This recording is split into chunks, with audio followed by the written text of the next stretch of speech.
Welcome to Simple Conversation with ASG. A lot of these people that we talk about, that demographic that we're kind of aiming at here, they are married, they have houses, they're probably parents. And do you think that comfortability in life, seeing as they've kind of achieved their genetic goal, which was to reproduce and to have a family, do you think that comfortability they're feeling in life is a reason why they kind of just let themselves go a little? I think it can be one of those reasons. Not the only reason, but one reason.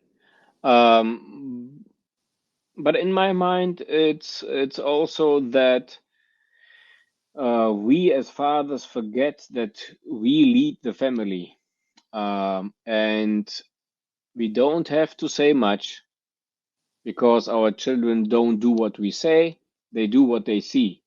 And so, if they see that we don't have some sort of healthy relationship to nutrition, to food in general, and don't participate in a some sort of active living, in any sort of exercise, they won't do it either. And then when they get older and get brainwashed with big food, big pharma, and big government slogans in regard to health, they blame their DNA why they can't get in shape. And then they get something like Ozempic or any other drug and rely on the help of the big three. As I was kind of researching this topic, and I got quite deep into it all week, but I seen a university in America polled one of their entire university, and the poll was very simple: yes or no. Does your father exercise or at least look after himself?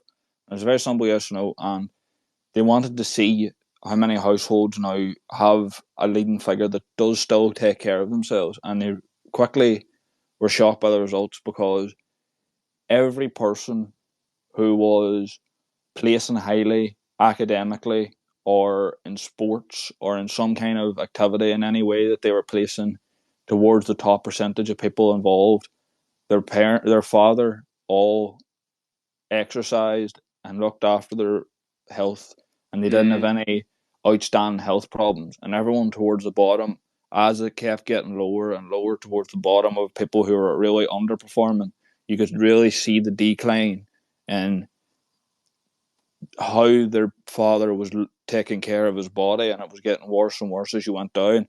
And it is like you said, people do, men and especially, do forget that they are leading figures. I know that recently it's becoming toxic masculinity to say that, but it's still true. It's been true as long as time, and men have yeah. kind of forgot that if you don't if the man doesn't set the example for what morals and kind of life lessons that you should be learning, it's very easy for the entire house to lose control because Yeah. there's no one there to guide them where to go. Yeah, you lose your kids to guys like Andrew Tate and all the other figures who present some sort of um, fitness, health, wealth, girls, etc. Not that I blame Andrew Tate in any way, just as an example because he's very popular. Um, and I think the heroes of the children should be their father and not a distant figure or someone from the internet. At least it's that's my opinion.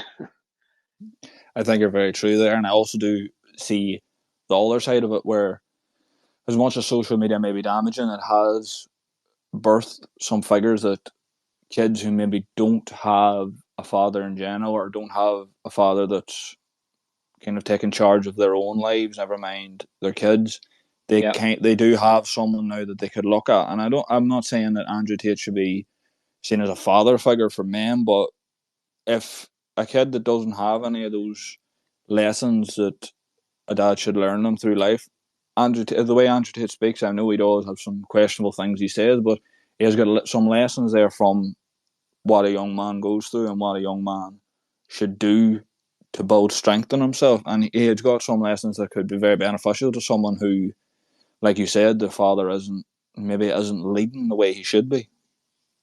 Yeah, it's true, but also a bit sad, in my opinion. It's Uh, very sad. yeah, the whole thing that society purports on men is really damaging. It's Terrible. yeah, it's crazy, and the suicides that men commit, the breaking ups of marriages, and the divorce rates are extremely high. I think that society forgot or forgets that without proper without sound families, any nation will die.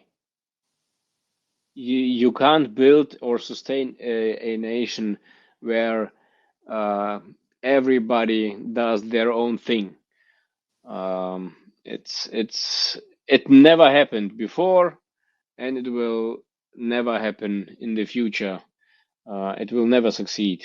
The individualistic point of view. Completely agree. And I think that it's something that needs to be fixed and addressed quickly because, like you said, the kind of only kind of announcement really of men nowadays is very negative, and it can be very easy for a man to see that and kind of let the word swallow him up a little bit. But as there is at the minute, kind of we do need to start kind of bringing men back up again.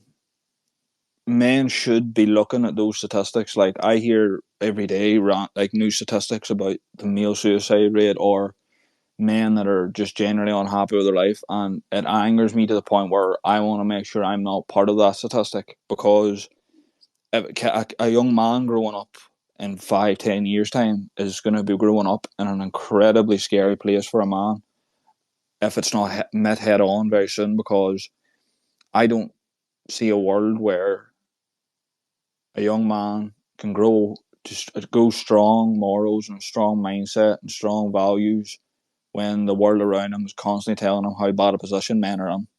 Yep, 100%. And it gets harder and harder the more single mothers you have in a society that raise their kids, especially young boys. Um, they need a masculine father figure. He doesn't have to be somewhat of a bodybuilder, but a man who understands just the basics of food, nutrition, exercise, moral, uh, has character, um, does what he says, his word is his bond, etc., etc. Really basic stuff that got lost in many ways.